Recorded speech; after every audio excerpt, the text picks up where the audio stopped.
usaping First Lady Liza Marcos pa rin tayo ngayon.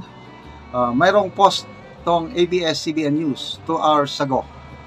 Sabi niya, Presidential Communications Office, Claire Castro branded as a demolition job. The speculation on First Lady Liza Marcos whereabouts. According to the palace press officer, the president's wife said she could not be the issue when her husband's projects are in motion. See comments section for related story. Ito, mayroong video na press conference. Pinotakti ng tanong ng mainstream media reporter ang palace press officer tungkol sa kung nasaan si First Lady. Pakinggan natin.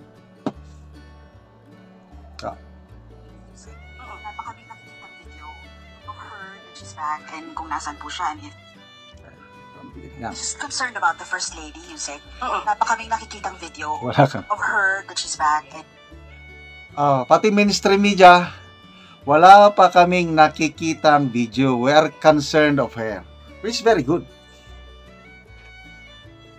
Palagi naman lang picture. Bakit hindi magpakita ng video o yung personal appearance? Kaya, believe din ako itong mainstream media na makulit, nagtatanong. Kung nasaan po siya and if she's okay, tungkol po dun sa case na ibinibintang sa kanila. Wala pong katotohanan. Dahil po nung Monday po, dumating po siya dito, kung di po ako nagkakamali, mga 5 o'clock na madaling araw.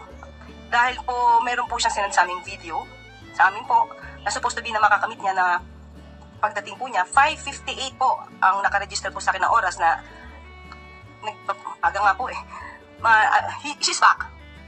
Nakita niya yung pagsasalita niya, parang natatamimi, yung hindi niya mapagdugtong-dugtong yung sasabihin niya.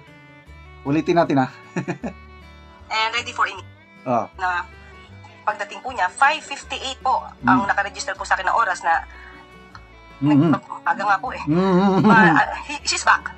She's back. And ready for anything. So, wala pong katotohanan yung mga ibinibintang. Ulit, mukhang ito na naman ay, ito yung masasabi nating demolition job. Wow. So, wala pong katotohanan yun. Good morning po, Yusek. Balik lang po ako dun sa yung kay FL po. Natunto na po ba ng palas kung sino yung nagpakalat ng information doon and ano pong planong gawin ng palasyo? Nakita po namin sa reaction ni FL. Ang pinakahuling sinabi niya ay dapat hindi nga po siya yung nagiging issue. At hindi niya sinasagot yung sino yung nagpakalat yung issue na ang First Lady yung ibinibintang na hold daw sa LA. Ang alam ko nagpapakalat niyan si Maharlika, siya yung nagcha-challenge. Bakit hindi niya alam? At saka okay, tuloy natin. Dapat nag-usapan po talaga ay ang Pangulo kung ano yung mga naging proyekto ng Pangulo. Hindi po niya ito dinaramdam dahil alam naman po niya ang katotohanan. At kami po mismo, ako po, I can attest na nakasama ko po siya sa meeting. Kaya po, yung mga ganyan pong kwento, sana nga po magmulat ang mga tao. Yung mga taong nagpapakita po niyan, social media, na wala pong kredibilidad, kung hindi po nanggagaling mismo sa mainstream at wala pong ebidensya, sana po wag kayo agad maniwala. Pero wala na pong planong magsampa pa po ng reklamo? Hindi po ganun ang ugali ni First Lady. Okay, so anong masasabi niyo mga kaibigan? Unahin natin yung paratang na demolition job ito sa First Lady o sa palasyo. Matatawag ba itong demolition yung naghahanap kung nasaan si First Lady? Di ba napaka simple?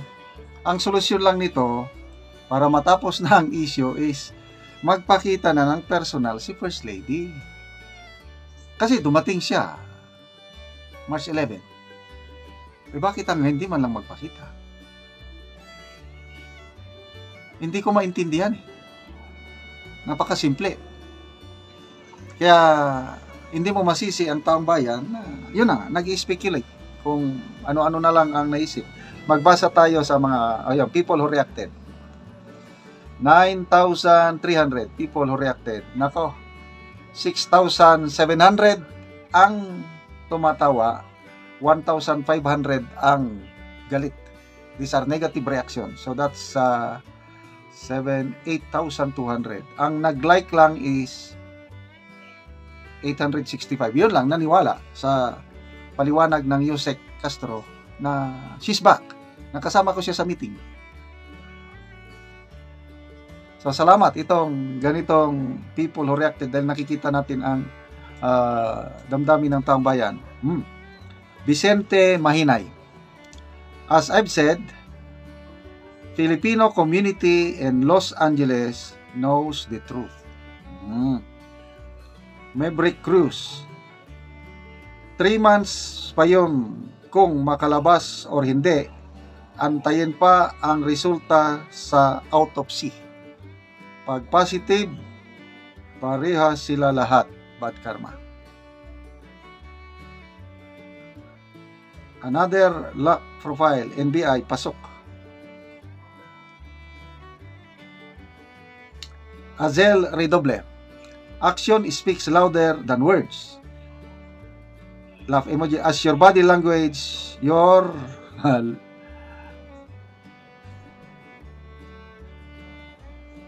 Vincent Mahinay, we don't recognize mainstream media.